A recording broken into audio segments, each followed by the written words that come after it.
है वो बहुत ज़्यादा कमजोरी के साथ नहीं हुई थी बाजार की, लेकिन जब क्लोज हुआ है मार्केट तो निफ्टी करीब करीब आधे % के आसपास की तेजी गिरावट के साथ 150 अंकों की गिरावट के साथ करीब 25,800 के आसपास बंद हुआ है। सेंसेक्स में आप देखेंगे तो 550 अंकों की गिरावट आपको दिखेगी। निफ्टी बैंक जो पूरे दिन लगभग मजबूती दिखा रहा था, टिकने की कोशिश कर रहा था, क्लोजिंग होते होते निफ्टी बैंक में भी गिरावट आई और वो नेगेटिव बंद हुआ। हालांकि बहुत बड़ी गिरावट वहां भी देखने को नहीं मिली। आज के पूरे मार्केट का जो विलन था वो रहा निफ्टी आईटी, यानी आईटी के शेयरों में आज भारी गिरावट आई। 5% के आसपास ये इंडेक्स टूटा निफ्टी आईटी का, और उसने जो है वो तमाम शेयरों को, तमाम इंडेक्सेस को आज नीचे की तरफ पुल किया। आप निफ्टी को गिराने वाले शेयरों को भी देखेंगे तो तमाम आईटी के शेयर ही आपको दिखेंगे जिन्होंने आज गिरावट को जो है वो बढ़ाया है, मार्केट को नीचे की तरफ खींच कर ले गए हैं। जो थोड़ी बहुत तेजी या तो आप कहें थोड़ा बहुत जो जोर लगाया है वो बैंकिंग शेयरों ने लगाया है, डिफेंस के चुनिंदा शेयरों ने लगाया है, लेकिन वो तेजी काम आई नहीं। अल्टीमेटली मार्केट गिरकर बंद हुआ, निफ्टी 150 पॉइंट नीचे बंद हुआ। चलिए अब एक काम करते हैं, हमारे इस शो में जो दो खास मेहमान, आज के शो में डबल बोनांजा है मेहमानों का, तो आज जो दो खास मेहमान जुड़ रहे हैं उनका स्वागत करते हैं। सबसे पहले हमारे साथ जुड़ रही हैं sharmilajoshi.com से शर्मिला जोशी जी, जानी मानी फंडामेंटल एक्सपर्ट हैं देश की। दूसरा हमारे साथ पृथ्वी फिनमार्ट से हरीश जुजारे जी जुड़ रहे हैं। आप दोनों का बहुत स्वागत है ईटी नाउ स्वदेश पर। और शर्मिला जी, मैं पहला सवाल आपके पास लेकर आता हूं। आज का मार्केट जो है वो बहुत ज्यादा कमजोरी तो नहीं दिखा रहा था शुरू में, लेकिन आखिर में जब क्लोज हुआ तो गिरावट के साथ ही क्लोज हुआ। 4 दिनों की जो तेजी थी वो फाइनली जो है वो आज गिरावट में कन्वर्ट हो गई है। एफआईआईस की भी लगातार 4 दिनों से बाइंग चल रही है। तो क्या आप इसको ऐसे रीड कर रही हैं कि ये क्या 4 दिन 5 दिन मार्केट चल गया है, आप थोड़ा सुस्ताने की मूड में है, या फिर बस ये तेजी 4-5 दिनों की ही थी? क्या आपका फंडामेंटल व्यू ओवरऑल मार्केट पर कहता है? हाँ, जैसे कि आपने कहा कि मार्केट ये हफ्ते थोड़े अच्छे साइंस दिखा रहा था और मेरे हिसाब से ये कंटिन्यू होना चाहिए। सिंपली बिकॉज आई थिंक कि एक ऐसा फीलिंग आ रहा है कि the worst is behind us, क्योंकि जिस तरह से नतीजे अभी हो चुके हैं, the budget is out of the way. एक यूएस के साथ जो काफी लंबे समय तक ऐसे बात कहीं ना कहीं जाके ऐसे लग रहा था थम गई है, वो भी अभी ऐसे लग रहा है कि we are moving towards signing on the dotted line as they say. So somewhere market is factored in all the negatives and now it is sort of ready to move on. तो ये एक feeling आ रहा है। But yes, आज एक अच्छी खासी specially IT sector में हमने प्रॉफिट बुकिंग देखी, and I think those kind of profit bookings are likely to continue, क्योंकि ऑल सेड एंड डन जैसे अगर हम आईटी सेक्टर की बात करें तो कंसर्न्स है ही एआई को लेकर कि किस तरह से आगे चलकर भी देयर कुड बी डिसरप्टर्स, जैसे एंथ्रोपिक का एक हो गया और एक कोई आ सकता है। सो देयर कुड बी डिसरप्टर्स, तो वो स्पेस आपको जरूर वॉच करना चाहिए। हैविंग सेड दैट, यूएस के साथ अपना अगर once things fall back into line, वहां पर you could see the big IT companies sort of signing more deals etcetera. So to make a very small point, मुझे लगता है कि यहाँ से स्ट्रेंथ कंटिन्यू करेगी। Maybe it won't be यानी एकदम बहुत वो टाइप की तेजी नहीं है कि रोज मार्केट बढ़ रहा है, but I think now slowly जहां पर अच्छा परफॉर्मेंस है, रिजल्ट्स हैव बीन गुड, वहां पर अभी हम धीरे धीरे रिकवरी देखना चालू करेंगे। बिल्कुल, तो बहुत बड़ी तेजी की उम्मीद ना रखें, लेकिन ये मोमेंटम कंटिन्यू रहेगा, ये जो पॉजिटिविटी है मार्केट में वो कंटिन्यू रहेगी, ये ओवरऑल राय हमें मिल रही है। चलिए एक काम करते हैं, हरीश जी के पास भी चलते हैं। हरीश जी, आज मैं आपसे राय सिर्फ निफ्टी बैंक पर चाहता हूं, इसलिए कि टेक्निकल चार्ट पर मैं चाहता हूं कि निफ्टी बैंक को देखकर आप ये बताएं कि कल कुछ आपको पॉजिटिविटी की साइन वहां दिख रही, क्योंकि आज पूरे दिन अगर किसी ने पूरी ताकत लगा के रोका तो वो बैंक को नहीं रोका है। निफ्टी बैंक भी जो गिर कर भी बंद हुआ है तो सिर्फ मामूली 5 अंकों की गिरावट के साथ बंद हुआ है। तो निफ्टी बैंक पर आपकी क्या स्ट्रेटजी है? बिल्कुल, अगर देखा जाए तो देखिए लास्ट 3 दिनों से हमने लगातार एक रेंज बाउंड ट्रेडिंग सेशन देखने मिल रहा है बैंक निफ्टी में। और आज के ट्रेडिंग सेशन में हमें अच्छा खासा गिरावट देखने मिला था निफ्टी में, निफ्टी आईटी में। कहीं ना कहीं बैंकिंग स्टॉक्स अच्छे खासा पकड़ के रखे थे, स्लिप ज्यादा नीचे स्लिप ना हो मार्केट्स के लिए, और सपोर्ट दे रहे थे आप बिल्कुल हर टाइम टू टाइम। तो निफ्टी बैंक निफ्टी में स्ट्रॉन्ग सपोर्ट बने हुए हैं अभी भी, जिस तरीके से स्ट्रॉन्ग सेटअप देखने मिल रहा है। 60,450 के आसपास सपोर्ट्स है जो कि प्रीवियस ऑल टाइम हाई थे। तो उसके बाद जब तक होल्ड रख रहा है, मुझे लग रहा है कि बैंक निफ्टी तेजी में ही रह सकता है। और इतना ज्यादा वीकनेस बिल्कुल अगर देखा तो आईसीआईसीआई बैंक वगैरह भी अगर देखा है तो, और इवन चुनिंदा छोटे बैंक्स भी, आरबीएल हो गया, इंडसइंड हो गया, बंधन बैंक हो गया, एचडीएफसी छोड़कर सारे दूसरे, एसबीआई हो गए, सारे बैंक्स सपोर्ट दे रहे हैं, होल्ड कर रहे हैं, और बैंक निफ्टी को सपोर्ट दे रहे हैं कहीं ना कहीं होल्ड करते हुए। तो ओवरऑल सेटअप अभी भी मुझे लग रहा है कि बैंक निफ्टी बहुत पॉजिटिव है, कंस्ट्रक्टिव है, और आने वाले दिनों में मुझे लग रहा है कि bank Nifty continuous out perform करते हुए नजर आ सकता है। बिल्कुल आईटी की वजह से थोड़ा बहुत वीकनेस नजर आ रहा है निफ्टी में। हवेवर निफ्टी में एक सपोर्ट जो है इमीडिएट आज 550 डे मूविंग एवरेज के आसपास से रिकवर होते हुए नजर आया। तो कल के लिए मुझे लग रहा है कि निफ्टी में भी एक सपोर्ट जो देखने मिल रहा है 25,750 है। अगर इसके नीचे चला जाए थोड़ा वीकनेस और एक्सटेंड हो सकता है, लेकिन 25,750 जो है वो अहम लेवल रहेगा कल के लिए ट्रेडिंग सेशन। बिल्कुल, तो 25,750 अहम लेवल होगा, वहां से आज मार्केट वापस घूमता हुआ दिखा, ये राय है। कल ओवरऑल पॉजिटिव साउंड कर रहे हैं हरीश जी भी, और शर्मिला मैम से भी यही साउंड एक तरह से मिल रहा है हमें, एक सेंस मिल रहा है हमें, ये मार्केट पर ओवरऑल नजरिया पॉजिटिव ही है। तो चलिए एक काम करते हैं, अब हमारे जो दर्शक हैं उन्होंने सवाल भेजने शुरू कर दिए हैं, और अचानक से बहुत सारे सवाल हमारे पास आ गए। मनोज कुमार जी का सवाल सबसे पहले उठाते हैं। आईआरसीटीसी के 145 शेयर इनके पास 827 रुपए 50 पैसे के भाव पे, आज शेयर 622 रुपए पे है। जिस भाव पे इन्होंने खरीदे हैं उससे काफी इस वक्त नीचे चल रहा है, लगातार गिरावट इस शेयर में देखने को मिल रही है। इस पर राय फंडामेंटल चाहिए, शर्मिला जी से पूछते हैं, क्योंकि ये कंपनी वैसे तो मोनोपोली बिजनेस है लेकिन गिरावट लगातार आ रही है। क्या राय बनती है शर्मिला जी आईआरसीटीसी के ऊपर? और मेरे हिसाब से उन्हें बने रहना चाहिए, if he has the patience to hold on for some time. इसकी दो वजह है। मुझे लगता है कि जैसे कि हमने देखा है कि एक भारी गिरावट बहुत सारे मिड कैप स्टॉक्स में आई है। IRCTC also has corrected, but I have a feeling कि ये लेवल पे बेचना गलत होगा। वैल्यूएशंस काफी अट्रैक्टिव लग रहे हैं। और दूसरी बड़ी वजह for not really wanting to say this, कि जिसका जिक्र आपने किया, एक मोनोपोली बिजनेस है, और ओवरऑल ये जो सेक्टर है which is connected with travel, वो मुझे काफी पसंद आ रहा है एज अ स्टोरी, क्योंकि हम देख रहे हैं कि ज्यादा लोग अब they are travelling, whether it is in a domestic context. I mean IRCTC के लिए तो डोमेस्टिक कॉन्टेक्स्ट ही रहेगा, लेकिन ज्यादा लोग अब छुट्टियों के लिए एक्सेट्रा बाहर जाते हैं। तो मुझे लगता है कि बने रहना चाहिए, और उनके काफी अलग तरह के प्लान्स भी है to offer luxury segment, rail cars etcetera, लेकिन उसका हम अभी प्ले आउट देखेंगे अगले कुछ सालों में। तो मेरे हिसाब से अगर वो बने रह सकते तो उनको ये लेवल पे बने रहना चाहिए। बिल्कुल। चलिए एक और हमारे व्यूअर हैं, शरद चंद्र जी हैं हमारे व्यूअर, शरद चंद्र जोशी। इन्होंने मैक्स हेल्थ पर सवाल भेजा है। 200 शेयर इनके पास 1253 के भाव पर, मैक्स हेल्थ इनके पास 1253 के भाव पर है।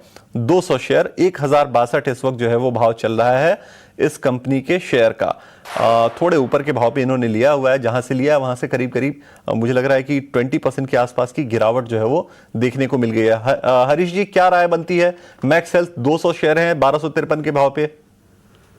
देखिए, अगर देखा जाए तो लास्ट 6 महीने में स्टॉक प्राइस ऊपर के लेवल से ऑलमोस्ट, जैसे आपने बताया, 20 to 25% का डाउन टिक देखने मिल रहा है। लेकिन मुझे लग रहा है कि अभी भी इसका ओवरऑल चार्ट सेक्टर थोड़ा पॉजिटिव है। हमने देखा कि ग्रेजुअल अपटिक अपमूव देखने मिल रहा था, हर बार जब भी करेक्शन आता है तो वहां से शार्प रिकवरी भी देखने मिल रहा है। मुझे लग रहा है कि करंट लेवल्स पे सपोर्ट्स ऑलरेडी बने हुए हैं, ऑलमोस्ट 950 के आसपास स्ट्रॉन्ग सपोर्ट्स है। मुझे लग रहा है कि यहाँ से रिकवरी देखने मिल सकता है।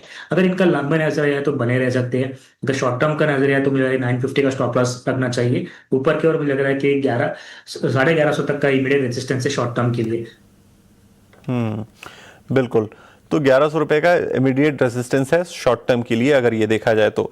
चलिए एक काम करते हैं, एक और व्यूअर हमारे पास इन्होंने सवाल भेजा है। अशोक कुमार जी ने अपोलो हॉस्पिटल्स पर सवाल भेजा है। 100 शेयर इनके पास 1120 के भाव पर, 1120 यानी ये शेयर इस वक्त जो अपोलो हॉस्पिटल का चल रहा है वो 7,500 के आसपास चल रहा है। हाँ, 7,540 के आसपास चल रहा है। इनके पास 100 शेयर हैं 1120 के भाव पे, तो पैसे तो ऑलरेडी 7-8 गुना हो गए। 700-800% का रिटर्न इनको मिल चुका है। अच्छा, पूछ रहे ये हैं कि इनको होल्ड करना है, बने रहना है या नहीं। तो इस पर तो फंडामेंटल राय चाहिए होगी, क्योंकि लॉन्ग टर्म का मामला है, काफी दिनों से इन्होंने होल्ड किया हुआ है। मैं देख पा रहा हूं 2020 तक तो मुझे ये भाव नहीं दिख रहे हैं, तो हो सकता है उसके भी पहले की बाइंग होगी इनकी। शर्मिला जी क्या राय आपकी बनती है? अपोलो हॉस्पिटल बड़े सस्ते भाव पे 1120 के भाव पे है और इनके पास, और 7500 अभी भाव चल रहा है। जब आप मैक्स हेल्थ केयर की बात कर रहे थे तब मैं वही सोच रही थी कि यस, मैक्स हेल्थ केयर काफी ये लेवल पे मुझे अच्छा लग रहा है। रिजल्ट्स भी अच्छे थे। but my favorite stock in this space has been Apollo Hospitals for the longest time. तो yes, I think it goes without saying कि उनको बने रहना चाहिए. उनके जो सभी वर्टिकल्स है, जिस तरह के नतीजे आए हैं, जिस तरह की बातें चल रही है उनकी, विद फ्यूचर प्लान्स एक्सेट्रा, उसको लेकर, तो मुझे लगता है कि ओवरऑल ये जो हॉस्पिटल स्पेस है, actually I like the diagnostic space also. दोनों सेक्टर्स मुझे काफी पसंद है. आई डू थिंक कि शायद speciality hospitals may have an edge here, but having said that, Apollo Hospitals मुझे काफी पसंद है एज अ स्टॉक, तो मेरे हिसाब से उनको बिल्कुल बने रहना चाहिए. तो बने रहिए, ये सलाह है आपको. आपने काफी लंबे समय तक होल्ड किया, बधाई हो, आपको इतने बड़े रिटर्न मिले हैं. अगर आप हमें सुन रहे हैं मनोज जी, अशोक जी, तो फिर आपको बधाई हो. आपने बहुत लंबा रिटर्न कमाया है और काफी लंबा आपने होल्ड भी किया है शेयर को. चलिए आगे बढ़ते हैं. नवीन जी का एक सवाल हमारे पास आया, हमारे व्यूअर है. विप्रो के शेयर उनके पास है, 2100 शेयर हैं, 233 के भाव पर इन्होंने खरीदारी की है. 218 चल रहा है. आज के सत्र में करीब करीब 5% की गिरावट आई है. तो जो इनके भाव थे वो मुझे लग रहा है कल रहे होंगे ये भाव, और आज जो है वो इनके भाव से शेयर नीचे चला गया है. तो एक लाजिमी है कि जो कंफ्यूजन होती है मन में कि करें क्या. हरीश जी, जरा एक बार चेक कीजिए. आईटी तो आज के मार्केट में विलेन रहा है, विप्रो भी काफी गिरावट दिखाकर गया है. क्या करना चाहिए, इनको बने रहना चाहिए या फिर निकलकर कहीं और मौके खोजें? देखिए, पहले हम लोग को समझना पड़ेगा निफ्टी आईटी का, क्योंकि हमने बिल्कुल जिस तरीके से हमने डिस्ट्रप्शन के चलते, जो भी कंसर्न्स के चलते आईटी सेगमेंट में सेल ऑफ देखने मिल रहा है, मुझे लग रहा है कि वहाँ पे थोड़ा बहुत कंसर्न अभी भी बाकी रहेगा. मुझे लग रहा है जब तक क्लैरिटी नहीं आती है तब तक इस तरह का वोलेटिलिटी मूव्स देखने मिल सकते हैं आने वाले दिनों में भी. हावेवर अगर देखा जाए तो स्पेशली टीसीएस की बात करते हैं. टीसीएस ऑलमोस्ट आज के ट्रेडिंग सेशन में 4 साल के लो के नीचे चला जा चुका है. तो ये कहीं ना कहीं और बड़ा कंसर्न वाली चीज है. अगर शॉर्ट टर्म के नजरिए से अगर देखते हैं तो मुझे लग रहा है कि निफ्टी आईटी स्पेशली एक सपोर्ट के आसपास आ चुका है, और लगातार 3 दिन के गिरावट के साथ हमने देखने मिला है कि निफ्टी इंडेक्स जो आईटी इंडेक्स जो है एक ओवरसोल्ड टेरिटरी में है. जिस तरीके से इनका बाइंग है ऑलमोस्ट आसपास ही है. मुझे लग रहा है कि थोड़ा वेट एंड वॉच करना चाहिए, बने रहना चाहिए. मुझे लग रहा है कि थोड़ा पुल बैक बिल्कुल देखने मिल सकता है आईटी सेगमेंट में. और आईटी सेगमेंट में जब तक क्लैरिटी नहीं आती है तब तक थोड़ा बेटर रहेगा कि दूर रहे, और ऊपर लेवल पे थोड़ा एक बार एग्जिट कर ले, अगर प्रॉफिट बुकिंग कर ले, और वापस एक बार जब सारा मामला सेटल होता है तब जाके मुझे लग रहा है कि वहां पे फिर से एंट्री करनी चाहिए फिलहाल के लिए. बिल्कुल.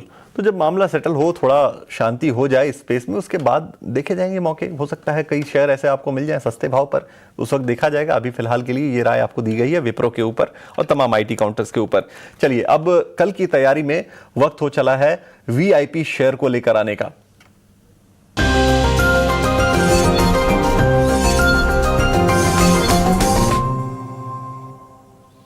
वीआईपी यानी वैल्यू इन्वेस्टमेंट पिक, और ये कल की तैयारी में सिर्फ कल के लिए नहीं होगा. हो सकता है कल मतलब आने वाले कल यानी आने वाले समय के लिए भी हो.